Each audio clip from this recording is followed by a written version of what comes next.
Was about many things, but I will tell you what I think the most important issue, not the only issue, but the most important issue was that decided this election, because it's the most important issue right now, not the only one, but the most important issue right now facing the American people, and that's high prices, inflation.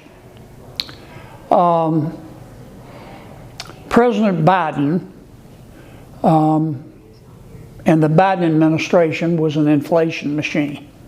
I think that's why the Vice President Harris, lost the election. Bidenomics, as President Biden called his economic policy, to most Americans was synonymous, and is synonymous, with just high prices. Bidenomics is just paying more to live worse. How do we get these high prices down? There are only two ways that I know, and I think most economists know, to do this. The first is not very palatable. We could go into a deep recession, and we could see unemployment rise to 8 to 10%, and a lot of good people would lose their jobs. If we did that, prices we would probably fall into a deflationary spiral, and prices would fall. But we don't want to do that, and we're not going to do that. And I'm going to do everything I can to keep these knotheads in Washington from doing that. So what's the other way, and really the only option? We've got to grow our way out of these high prices. Another way of saying that is that we have got to stimulate our economy so that income and wages go up.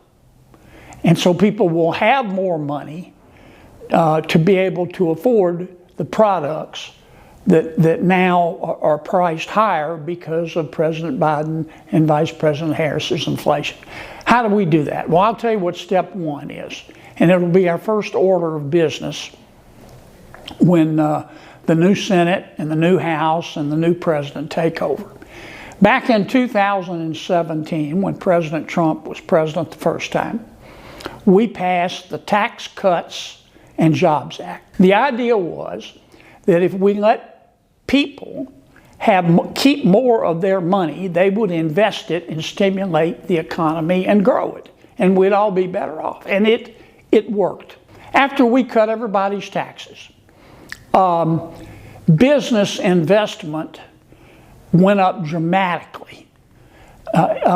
Research and development by businesses went up dramatically, which created new jobs. Over the first 3 years of President Trump's term, our economy grew between 8 and 9% up after we passed the Tax Cuts and Jobs Act. After we passed the Tax Cuts and Jobs Act, the median household income, that means basically the average household income in America, increased over 2 years by $5,000. This is really not that complicated. If you want to increase wealth, you've got to increase output. How do you increase output? By reducing taxes and reducing regulation. When you tax something, you get less of it. When you regulate something, you get less of it. When you tax and regulate less, you get more of it. 5,000 years of human experience has taught us that in a free enterprise system like ours.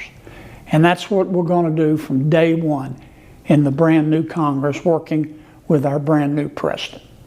We're going to beat these high prices. But we're not going to do it by going into a deep recession or depression. We're going to beat these high prices by getting America growing again and getting wages growing again.